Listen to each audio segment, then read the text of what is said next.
మరి ఇవాళ తెలంగాణ రాష్ట్రంలో అవుట్ సోర్సింగ్ ఉద్యోగులంతా కూడా హైదరాబాద్ వేదికగా మీరు చేస్తున్నటువంటి ఈ పోరాటం మరొక తెలంగాణ ఉద్యమాన్ని తలపిస్తుందని మాత్రం నేను మనస్ఫూర్తిగా చెప్పగలుగుతాను. తెలంగాణ రాష్ట్రం వచ్చింది, వచ్చేటప్పుడు కలలు కన్నాం మనం.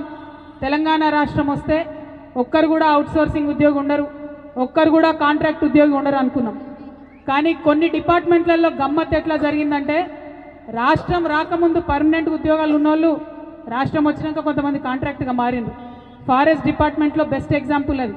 అప్పటిదాకా మామూలు ఉద్యోగులు ఉన్నోళ్ళు తర్వాత అవుట్ సోర్సింగ్ ఉద్యోగులుగా మారింది.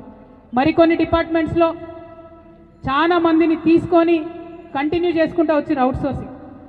ఏనాడు కూడా అన్ఫార్చునేట్లీ బీఆర్ఎస్ ప్రభుత్వంలో కొన్ని డిపార్ట్మెంట్లలో ఉన్న అవుట్ సోర్సింగ్ ఉద్యోగుల్ని ఎలక్ట్రిసిటీలో ఆర్టిజన్లుగా ఉంటే వాళ్ళని మార్చడానికి శాయశక్తులుగా కొంతమందిని మేము ప్రయత్నం చేసి కొన్ని మారినాయి, మరికొన్ని మారలేదు. మీ జీవితాల్లో ఆ మార్పు ఆనాడు తేలేకపోయినందుకు మీ చెల్లిగా మీ సోదరిగా శిరస్సు వంచి నన్ను క్షమించాలని చెప్పి నేను కోరుతా ఉన్నాను. ఆనాడు ఆ ప్రభుత్వంలో నేను కూడా ఉన్నా, ఎంతో కొంత ఆ పాపంలో నాకు కూడా భాగస్వామ్యం ఉంటుంది కాబట్టి శిరస్సు వంచి క్షమించాలని చెప్పి మరొకసారి నేను కోరుతా ఉన్నాను.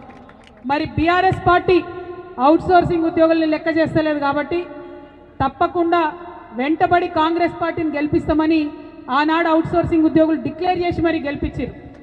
ఆనాడు రేవంత్ రెడ్డి గారు తెలంగాణ ఉద్యమంలో లేకపోయినా కోదండరామ్ సార్ గారు కానీ ప్రొఫెసర్ హరిగోపాల్ గారు కానీ మీ అందరికీ భరోసానిస్తే మరి మీరందరూ కూడా డిక్లేర్ చేశారు. నాకు అది నచ్చింది. అవుట్ సోర్సింగ్ ఉద్యోగుల దగ్గర ఏది ఉన్నా సరే ఓపెన్గా డిక్లేర్ చేసే యుద్ధం చేస్తున్నారు మీరు. అటువంటి యుద్ధాలు ఖచ్చితంగా విజయం సాధిస్తాయి, విజయ తీరాన్ని ముద్దాడతామని కూడా ఈ సందర్భంగా మీ అందరికీ నేను మద్దతు తెలియజేస్తూ ఉన్నాను. మరి ఆనాడు ఒక మాట చెప్పిండ్రు రేవంత్ రెడ్డి గారైనా కోదండరామ్ గారైనా హరగోపాల్ గారైనా ఏం చెప్పిండ్రు? ధర్నా చౌక్ ఉండదు ఇక ముందు అని కేసీఆర్ గారు అన్నారు.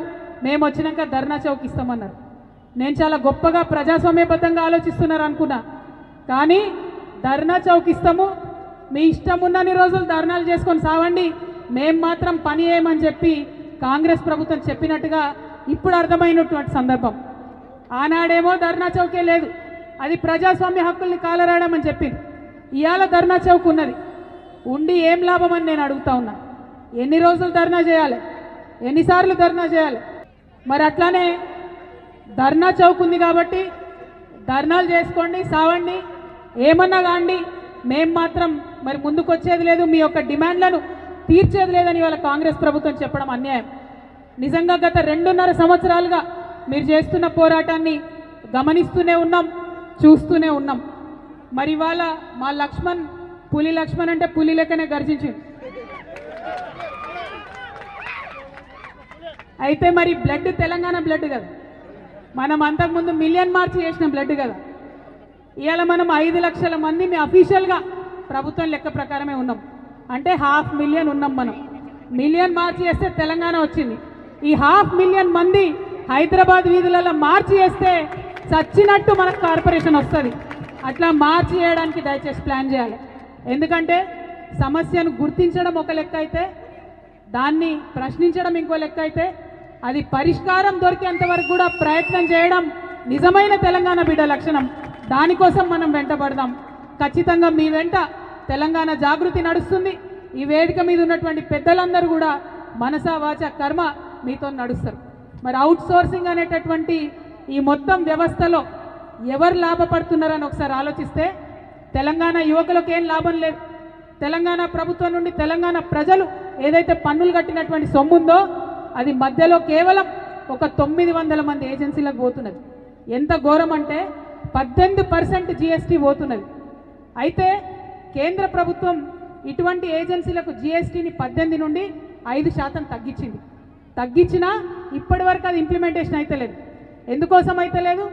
లాపర్వా, రాజుల సొమ్ము రాళ్ల పాలు, అంతేగాని ప్రజల పాలు కావద్దు, ఉద్యోగుల పాలు కావద్దు. కాబట్టి ఆ లాపర్వాతోని కనీసం దాన్ని 5% కూడా తగ్గిస్తలేదు. అదేవిధంగా ఏజెన్సీ కమిషన్ పోతుంది, అవి కలిపి మనకిచ్చినా కూడా మన ఉద్యోగులకు లాభం అవుతుంది. ఈ సందర్భంగా నేను అభినందిస్తా ఉన్నా లక్ష్మణ్ గారు మొత్తం వాళ్ళ టీంని. పదే పదే వాళ్ళు ఒక మాట చెప్తున్నారు, ఒక్క రూపాయి కూడా ప్రభుత్వం మీద బర్డెన్ పడదు, ఒక్క రూపాయి కూడా మీ మీద బరువు పడదు. మరి ఒక్క రూపాయి బరువు పడకుంటే ఎందుకోసం పనిచేస్తలేదు ప్రభుత్వం? ఆలోచన చేయాలి దయచేసి. కేవలం ఆ ఏజెన్సీలతో కలిసి ఉన్నారు, వారి కొమ్ము కాస్తున్నారు కాబట్టే 5 లక్షల మంది ఉద్యోగులను అన్యాయం చేస్తున్నారు. ముఖ్యంగా ఈ అవుట్సోర్సింగ్లో మా ఆడబిడ్డలదైతే ఇంకా విపరీతమైన కష్టం ఉన్నది. మా ఆడబిడ్డలకు మిగతా అన్ని డిపార్ట్మెంట్లలో కొన్ని జీవోలు అప్లై అవుతాయి, మెటర్నిటీ లీవ్స్ వస్తాయి, కొన్ని వసతులు ఉంటాయి. కానీ అవుట్సోర్సింగ్లో ఉన్నటువంటి ఆడబిడ్డలు ఎవరికి కూడా కనీసం ఆ జీవోలు కూడా అప్లై అయ్యే పరిస్థితి లేదు. మరి అన్ని రకాలుగా టెస్ట్ చేసి, రూల్ ఆఫ్ రిజర్వేషన్ అప్లై చేసి, మెరిట్ చూసుకొని, ఇంటర్వ్యూ చూసుకొని అన్ని చేసి తీసుకున్న ఉద్యోగులే వీళ్ళు. ఏదో ఎట్టికి వచ్చిన వాళ్ళు కాదు, ఉట్టిగా సెలెక్ట్ అయిన వాళ్ళు కాదు, రికమెండేషన్లు వచ్చిన వాళ్ళు అంతకంటే కూడా కాదు. అయినా సరే మరి వివక్ష అన్నది కరెక్ట్ కాదు. డెఫినెట్గా ఈ రాష్ట్రంలో జాగృతి విధానం ఒకటే, అవుట్సోర్సింగ్ ఎంప్లాయీస్ ఉండొద్దు ఫ్యూచర్లో కూడా, కాంట్రాక్ట్ ఎంప్లాయీస్ ఉండొద్దు ఫ్యూచర్లో కూడా.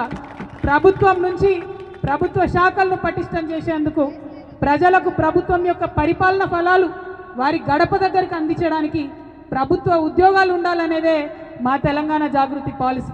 మరి మీ అందరికీ తెలుసు, జాగృతి అతి త్వరలోనే పొలిటికల్ పార్టీగా మారబోతా ఉన్నది, ఒక రాజకీయ శక్తిగా రాబోతున్నది. ఖచ్చితంగా అంత లోపలనే మీ సమస్య పరిష్కారం కావాలని నేను మనస్ఫూర్తిగా నమ్ముతా ఉన్నాను, కోరుకుంటా ఉన్నాను. పరిష్కారం కాకపోతే మాత్రం మీ అందరికీ తెలిసి నేను చాలా మొండిదాన్ని. ఏదైనా పట్టుకుంటే ఇడిచిపెట్టను. మరి గవర్నమెంట్కు 2 రోజుల సమయం ఉంది. 2 రోజుల్లో వార్నింగ్ ఇస్తా ఉన్నాం గవర్నమెంట్కి.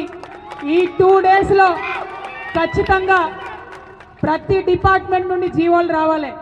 ప్రతి డిపార్ట్మెంట్లో మా ఉద్యోగాలు పోతాయని ఇలా భయపడుతున్నటువంటి అవుట్సోర్సింగ్ ఉద్యోగులకు భద్రత రావాలి. ఫస్ట్ చాయిస్ ఇమీడియట్గా కార్పొరేషన్ అనౌన్స్ చేయండి, అప్పుడు జీవోలు అవసరం ఉండదు. పోనీ కొంత సమయం కావాలంటారా? ఇప్పుడే 2 రోజుల కార్పొరేషన్ చేయలేనంటారా? అన్ని డిపార్ట్మెంట్ల నుండి జీవోలు ఇవ్వండి. 1 నెల తీసుకుంటారా, 15 రోజులు తీసుకుంటారా, తీసుకొని కార్పొరేషన్ ఏర్పాటు చేయండి. డైరెక్ట్గా శాలరీ కార్పొరేషన్ నుంచి రావాలి. దళారులు ఉండకూడదు, మధ్యలో ఏజెన్సీలు ఉండకూడదు, వాళ్ళ కమిషన్ ఉండకూడదు. ఇది మా విధానం. ఇది ఈరోజు మీ ముందు నేను కమిట్మెంట్ ఇస్తున్నా. రేపు మేము పొలిటికల్ పార్టీగా మారుతాం, ఫ్యూచర్లో అధికారంలోకి వస్తాం. వచ్చిన తర్వాత కూడా తెలంగాణ రాష్ట్రంలో పర్మనెంట్గా ఇదే విధానం ఉంటుంది. గవర్నమెంట్ ఎంప్లాయీస్ ఉంటారు, అవుట్సోర్సింగ్ ఎంప్లాయీస్ ఉండరు, కాంట్రాక్ట్ ఎంప్లాయీస్ ఉండరు.